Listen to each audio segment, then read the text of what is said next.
সদ্য বিয়ে করা নববধূকে ঘরের সামনে পর্যন্ত নিয়ে এসে নিজের মিশনের উদ্দেশ্যে বেরিয়ে পড়ে নেভির senior officer lieutenant Mehraj Mirza. বউয়ের চেহারাটা পর্যন্ত একবারও দেখেনি। মেহরাজকে আটকাতে মেহরাজের মা নাহিদা খাতুন দৌড়ে গেলেন মেহরাজের কাছে। কিন্তু কিন্তু মেহরাজের সোজাসাপটা উত্তর, মা বিয়ে করতে বলছো, বিয়ে করছি। এখন থেকে এর থেকে বেশি কিছু তোমরা আমার থেকে আশা করো না। এই বিষয়ে যদি আর কোনো জোরাজুরি করো তাহলে তাহলে আর কখনো এ বাড়ি মুখো হব না আমি। কথাটা বলেই হেড অফিস থেকে আসা গাড়ি করে ক্যাম্পাসের উদ্দেশ্যে রওনা দেয়। মেহরাজ পুরো বাড়িতে কানাঘুষো শুরু হয়ে গেছে বরের চলে যাওয়া নিয়ে।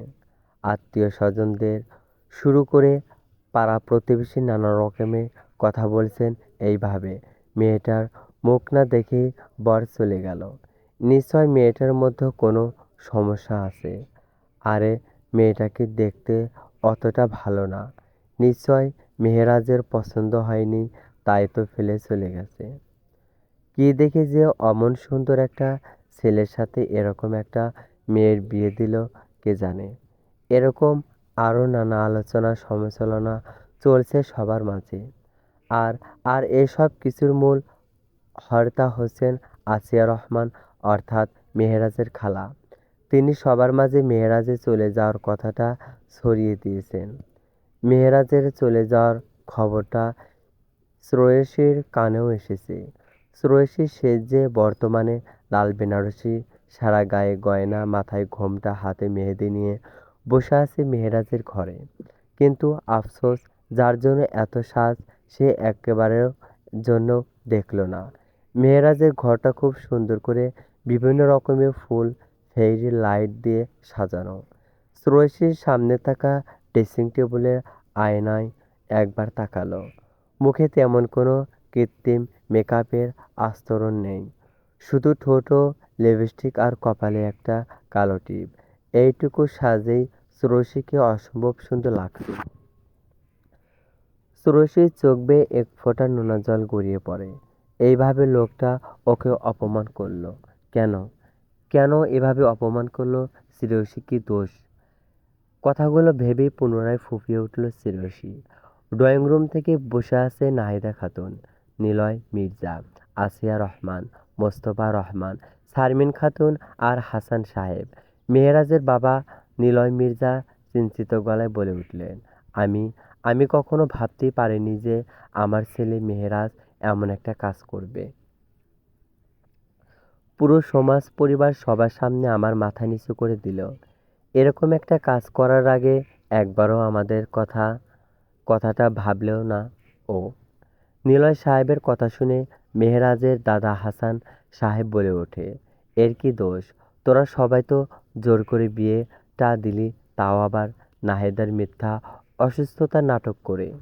ও তো বিয়ে করতে চায়নি, কিন্তু তোরা কি করলি? মিথ্যে রিপোর্ট সাজালি, নাহিদা মায়ের অসুস্থতার শেষমেশ নাহিদা মায়ের কসমও দিলি ওকে। তোরা তো সবাই জানিস নাহিদা মা কতটা দুর্বল জায়গায়। ওর আসিয়া রহমান ও হাসান আহমেদের কথায় ছাই জানিয়ে বলে উঠল, আপনি আপনি ঠিকই বলেছেন বাবা। তোমরা সবাই তো জানতে না মেহেরাজ আমার মেয়ে নাবিলাকে পছন্দ করে। অনেকবার তো এটা কানেও এসেছে যে ওদের মতো পার্থ সম্পর্কও রয়েছে। তাহলে তাহলে কেন তোমরা কি করে মেহেরাজের সাথে ওই মেয়ের বিয়ে দিলে? ওদের কথোপকথনের মাঝেই বাইরে থেকে বাড়ির কেয়ারটেকার আবদুল্লাহ ছুটে এসে বলতে শুরু করে, বড় মালিক, নতুন ভাবির বাড়ির লোকজন আইতাছে এনে। আবদুল্লাহর কথা শুনেই সবার মাথায় আকাশ ভেঙে পড়ে। ওরা কেউ, শ্রেয়সীর বাড়ির লোকজন কেউ মেহেরাজের চলে যাওয়ার নিয়ে কিছু জানায়নি। ভেবেছিল আরও 2-3 দিন পর ওদের সাথে বসে এই বিষয়ে ঠান্ডা মাথায় আলোচনা করবেন। কিন্তু এখন তো ওদের চিন্তামাঝি ঘরের ভেতর প্রবেশ করেন শ্রেয়সীর বাবা আলতাফ শেখ ও শ্রেয়সীর ভাই সিয়াম শেখ। দুইজনই অগ্নিমূর্তি কারণ ধারণ করে আসছেন। ওদের দুজনকে দেখে হাসান সাহেব কিছু বলবেন, তার আগেই আলতাফ শেখ তাকে থামিয়ে নিলয় সাহেবের উদ্দেশ্য বলতে শুরু করেন। আপনাদের সাহস কী করে হলো এত বড় কথা আমাদের থেকে লুকানোর? আপনাদের ছেলে বিয়েতে মত না থাকলে আমাদের বলে দিতে পারতেন। আমরা কি জোর করেছিলাম আপনাদের ছেলের বিয়ে আমার মেয়ের সাথে দিতে? কেন কেন এভাবে আমার মেয়ের সাথে এমন করলেন আপনারা? আলতাফ শেখ এর কথা শুনে নিলয় সাহেব উনাকে বোঝানোর উদ্দেশ্য বলে ওঠেন, আপনি আপনি একটু শান্ত হন ভাই। দেখুন দেখুন আমরা বুঝতে পারিনি যে এমন কিছু হবে। আ আ নিলয় সাহেব আর কিছু বলার আগেই সিয়াম বলে ওঠে, কি বুঝতে পারেননি? আপনার ছেলে বিয়ের পরে এভাবে চলে যাবে? এটা নাকি এটা নাকি আপনার ছেলে এই বিয়েতে মত ছিল না সেটা। আচ্ছা সব কিছু মানলাম, কিন্তু আপনার ছেলে যে আজ বিয়ের পর আমার বোনের মুখটা পর্যন্ত না দেখে চলে গেছে, সেটা কি একেবারেও জানিয়েছেন আমাদের আপনারা? একেবারে প্রয়োজন বোধ করেননি না? কেন কেন আপনারা খুব পাওয়ারফুল বলে? আপনি আর্মি জেনারেল, আপনার ছেলে নেভির কমান্ডার, এই কারণেই আমাদের আপনারা মানুষ মনে করেননি না? না না এমন কিছু না। থাক থাক আর কোনো কিছু বোঝাতে হবে না। আমরা আজকেই আমার বোনকে এখান থেকে নিয়ে চলে যাব। সিয়ামের কথা শুনে সবাই হতভম্ব হয়ে যায়। হাসান সাহেব মুহূর্তেই এর বিরোধিতা করে বলেন, না না, এটা কি বলছো তুমি? এইভাবে একটা সম্পর্ক চাইলেও ভাঙা যায় না। কিসের সম্পর্ক? ও যার হাত ধরতে এখানে এসেছে সে তো ওর মুখ দেখতেও নারাজ। এমন সম্পর্কে আমার বোনকে রাখবো না আমরা। ওকে নিচে নিয়ে আসুন। নাহিদা খাতুন শান্ত সুরে বলেন, বাবা বাবা একটু বোঝার চেষ্টা করো। এইভাবে বিয়ের দিনই এমন একটা কাজ করো না। আপনার ছেলে যখন চলে যাচ্ছিল তখন ওকে বোঝাতে পারেননি যাতে বিয়ের দিন এমন কাজ না করে মুহূর্তে চুপসে যায় নাহিদা খাতুন। আর আর কিছু বলার মতো মুখ নেই ওনার। কী বা বলবে যেখানে নিজের ছেলে এমন একটা কাজ করেছে। ধীরে ধীরে সিঁড়ি বেয়ে নিচে নিয়ে আসা হয় শ্রেয়সীকে। চোখ মুখ ফুলে আছে মেয়েটার। দেখেই বোঝা যাচ্ছে যে ভীষণ কান্না করেছে। মেয়েকে দেখেই বুক মোচড় দিয়ে ওঠে এর আলতাফ শেখের। একদিনের মেয়েটার অবস্থা নাজেহাল। মেয়ের হাত ধরেই শ্রেয়সীকে নিয়ে বেরিয়ে যেতে থাকে আলতাফ শেখ।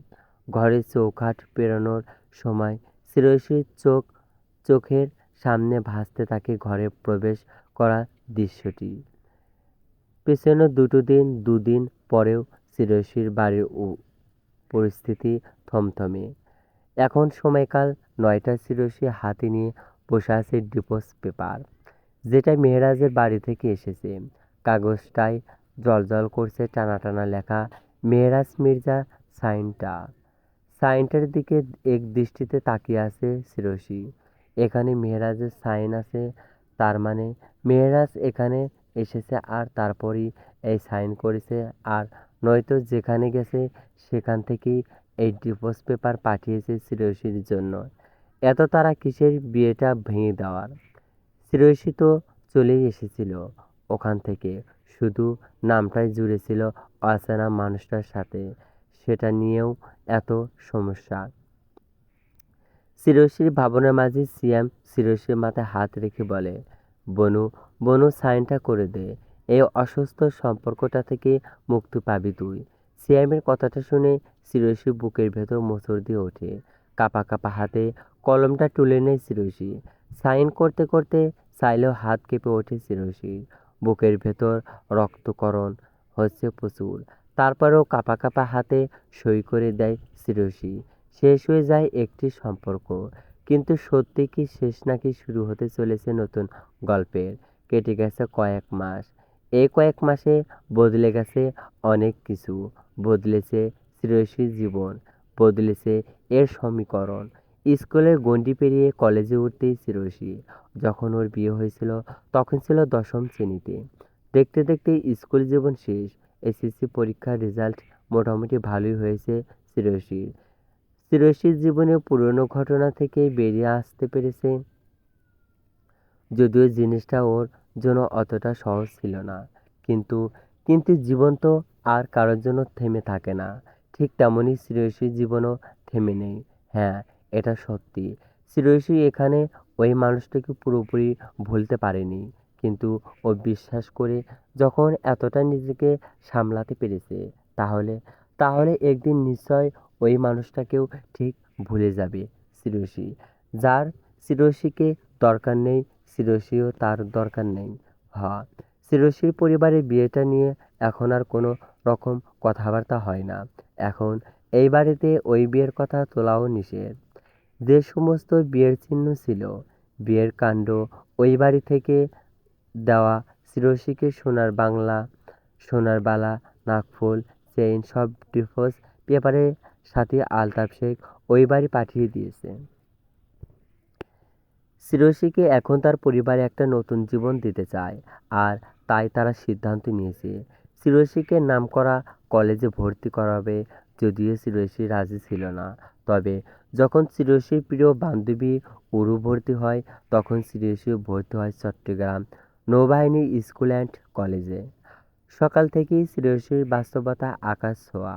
আজকে কলেজে অ্যানুয়াল ফ্যাশন ডিসপ্লে তো নাম দিয়েছে শ্রেয়সী, তাই তার সকাল থেকে এত তোড়জোড়।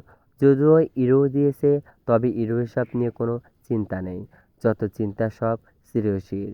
শ্রেয়সীর এদিক সেদিক দৌড়াদৌড়ি দেখে শ্রেয়সীর মা খাদিজা খাতুন শ্রেয়সীকে পার্লারে যেতে বলে, তবে শ্রেয়সী যায় না। পরে বাধ্য হয়ে সিয়ামের নতুন বিয়ে করা বউ তোহা শ্রেয়সীকে সাজিয়ে দেয়। সিয়াম আর তোহার বিয়ে হয়েছে আজ 1 মাস। শ্রেয়সী পরনে রানী গোলাপি রঙের একটি শাড়ি, ফর্সা শরীরে মানিয়েছে দারুণ। আর আর ইরু পরেছে লাল রঙের একটি শাড়ি। ইরুকেও দেখতে বেশ সুন্দর লাগছে। ভিডিও কলে দেখছে দুজন দুজনকে। শ্রেয়সী নিজের খোপা ঠিক করে আয়নায় নিজেকে আরেকবার দেখে নিল। হ্যাঁ, ঠিক লাগছে। ওকে, ওকে একদম পারফেক্ট। তোহা শ্রেয়সীর গাল দুটো টেনে বলে, আমার ননদির ওপর কারো নজর না লাগুক, মাশাল্লাহ। তোহার কথায় শ্রেয়সীর লজ্জা পায়, কিন্তু ঘড়ির দিকে চোখ যেতেই শ্রেয়সীর চক্ষু চড়ক গাছ। ঘড়িতে সকাল 9টা বাজে। ওদের প্রোগ্রাম শুরু হবে 9টা 30 মিনিটে। মেহে তাড়াহুড়া করে ইরুকে বাড়ি থেকে বের হতে বলে কল কেটে দেয়। তারপর তারপর নিজেও সম্পূর্ণ রেডি হয়ে যেতেই কলেজের উদ্দেশ্যে বেরিয়ে পড়ে। মায়ের থেকে বিদায় নিয়ে রিকশা করে কলেজ গেটের সামনে নামতেই চোখে পড়ে কলেজের গেটের সাজসজ্জা। গেট যেহেতু এত সুন্দর করে সাজিয়েছে, ক্যাম্পাস নিশ্চয় আরও সুন্দর করে সাজানো। কথাটা ভেবেই কলেজে ঢুকে পড়ে শ্রেয়সী আর ইরু। কলেজের ভেতরে ঢুকতেই দেখতে পেল কিছু নীল সমুদ্র রঙের পোশাক পরিহিত লোক হাতে ইয়া বড় বড় বন্দুক নিয়ে দাঁড়িয়ে রয়েছে। হ্যাঁ, এরা নেভির লোক। কলেজে বিভিন্ন গুরুত্বপূর্ণ ফ্যাশনে এদের আগমন হয়। এত পাহারার কি আছে কলেজে? কি কেউ পারমাণবিক বোমা মারবে নাকি? যত সব। কথাটা ভেবেই ভেকসি কাটল শ্রেয়সী। শ্রেয়সী আর ইরু কোনো দিকে আর না তাকে ডিসপ্লে গার্লদের জন্য বরাদ্দকৃত রুমে চলে যায়। রুমে বসে আলতা পড়ছে শ্রেয়সীর পাশে ইরু নাচে প্র্যাকটিস করছে। পুরো রুমে আরও অনেক মেয়েরা রয়েছে। কেউ ড্যান্স প্র্যাকটিস করছে, কেউ কথা বলছে, কেউ ছবি তুলছে, আবার কেউ নিজেদের পোশাক ঠিক করছে। এত শোরগোলের মধ্যেই ড্রাম আর বাঁশির শব্দে বেজে উঠল। পরপর বাজতেই থাকলো। শ্রেয়সী পাশে থাকা জানালা দিয়ে একবার উঁকি দিয়ে তাকালো। ওই তো নেভি রঙের ড্রেস পরিহিত 2 সারি স্কাউট প্যারেড করছে। নিশ্চয় প্রধান অতিথি আসছে। শ্রেয়সী চট্টগ্রাম থাকলেও এই প্রথম এইসব দেখছে, তাই উৎসুক চোখে তাকিয়ে রইল সেদিকে। স্কাউটদের মাঝখান দিয়ে আস্তে আস্তে বেরিয়ে এলো সাদা পোশাকধারী এক দীর্ঘদেহী অবয়ব। মাথায় টুপি, কাঁধে হরেক রকমের ব্যাজ, চোখে রথচশমা, হাতে রোলেক্সের ঘড়ি, পায়ে কালো পালিশ করা বুট জুতা। নিঃসন্দেহে বলা যায় এই লোক মাত্রাতিরিক্ত সুদর্শন। তার আগমনে স্বাগত জানাতে উপস্থিত আছে কলেজের প্রিন্সিপাল থেকে সুরুকের ভাইস প্রিন্সিপাল, শিক্ষক শিক্ষিকা। শ্রেয়সীর কপালে জমছে বিন্দু বিন্দু ঘাম। মুহূর্তেই বুকে হাত চলে যায় শ্রেয়সীর। শ্রেয়সী হতবম্ব মতো চেয়ে থাকে। আর হয় কে এই লোকটা? পাতায় ছুঁয়ে যায় শ্রেয়সীকে। জানালার জানালার লাগানো একটা গাঁদা ফুল ছিঁড়ে প্রশান্তি যেন ছড়িয়ে পড়ে শ্রেয়সীর অন্তরে। খুব খুব ভালোভাবেই কিছুক্ষণ আগে শেষ হয়েছে শ্রেয়সীদের ডিসপ্লে। স্যার ম্যামরাও অনেক প্রশংসা করেছে। বর্তমানে শ্রেয়সী বসে রয়েছে ডিসপ্লে গার্লদের রুমে। শ্রেয়সীর কেন জানি না কিছুই ভালো লাগছে না। কেমন কেন কেমন এমন অনুভূতি হচ্ছে ওর। তখনই হঠাৎ শ্রেয়সী ক্লাসমেট মাইমুনা এসে বলল, এই শ্রেয়সী চল, শারমিন ম্যাম আমাদের সব ডিসপ্লে গার্লদের নিয়ে একটা গ্রুপ ফটো তুলবে। এরও ওখানেই আছে, তোকে খুঁজছে। মাইমুনার কথায় শ্রেয়সী মাইমুনার সাথে রওনা হয়। বাইরে এসে দেখতে পায় ম্যাম সব মেয়েদের স্টেজে তুলছে, যেখানে আগে থেকে বসে আছেন তখনকার সেই সুদর্শন নেভিয়ান। শ্রেয়সী পা থমকে যায়, বুকের ভেতর কেমন ডিম ডিম শব্দে বেজে ওঠে। কিরে শ্রেয়সী, দাঁড়িয়ে পড়লি কেন? চল। কথাটা বলেই শ্রেয়সীকে আর কোনো কিছু বলতে না দিয়েই টানতে টানতে স্টেজের কাছে নিয়ে এলো মাইমুনা। স্টেজের কাছাকাছি আসতেই পুনরায় শুরু হলো সেই ধুকপুকানি। শ্রেয়সী শুনতে পাচ্ছে লোকটা কারোর সাথে কথা বলছে কাট কাট গলায়। শ্রেয়সী টের পাচ্ছে শরীরে কম্পন। মনে হচ্ছে এখনই এখানে গান হারাবে সে।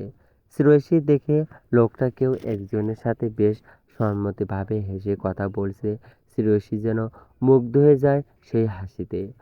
গ্রুপ ফটো তোলার পর সবাই যখন আসে তখন শ্রেয়সীও নেমে আসে স্টেজে থেকে।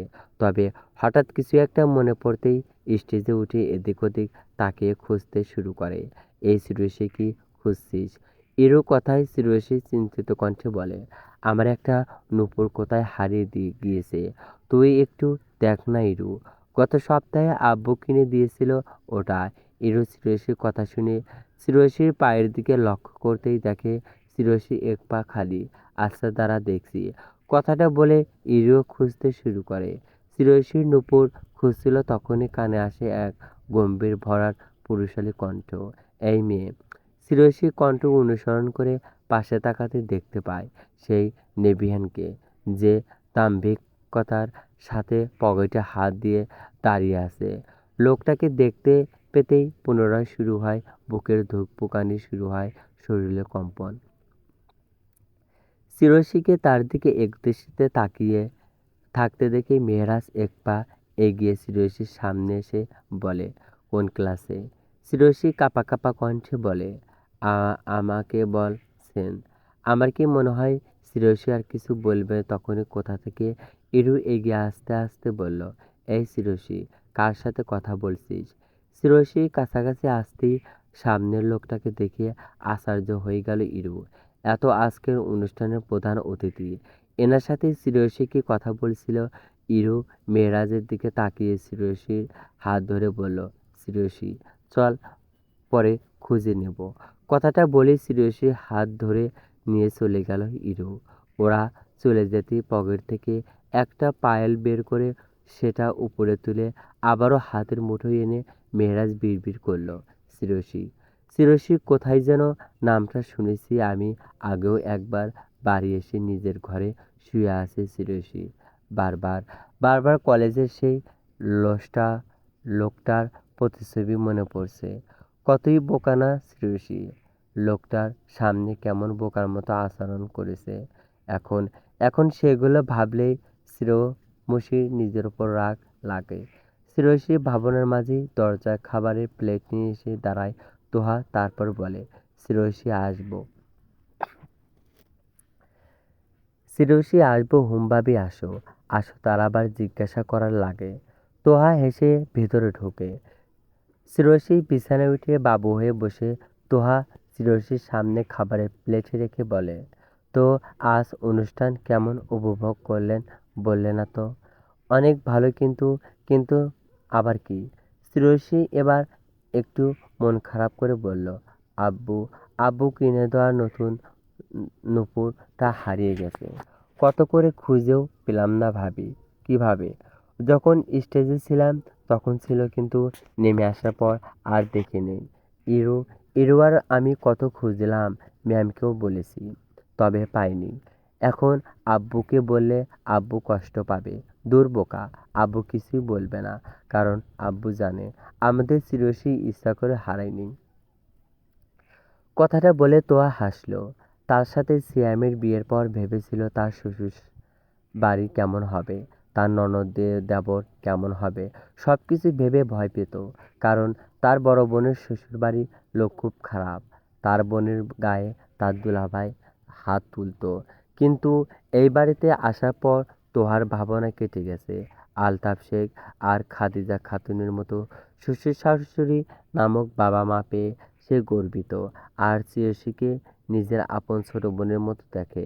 চিরসীর ছোট একটা ভাই আছে, সায়ান, বয়স 10 এর কোঠায়, তবে এখনো বাচ্চা, ক্লাস 4-এ পড়ে।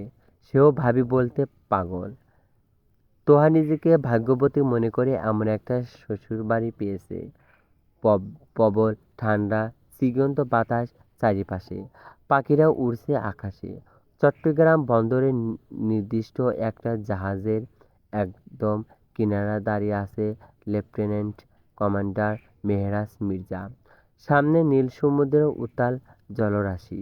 মেহরাজের পরনে সাদা রঙের শার্ট, কাজে ব্যাজ লাগানো, হাতেও ব্যাজ, মাথায় পাকা টুপিটা হাতে রাখা মাথায় টাকা টুপিটা হাতে রাখা, পায়ে বালিশ করা কালো বুট। এগুলোর চোখে তাকিয়ে দেখছে চারিপাশ নিখুঁতভাবে। বেশ কিছুক্ষণ চারিপাশ টহল দিয়ে জাহাজের কেবিনের দিকে হাঁটা ধরতেই একজন সাব লেফটেন্যান্ট এসে দাঁড়ায় মেহেরাজের সামনে। মেহেরাজ সালাম দিলেও সেও উত্তর দেয় সালামের।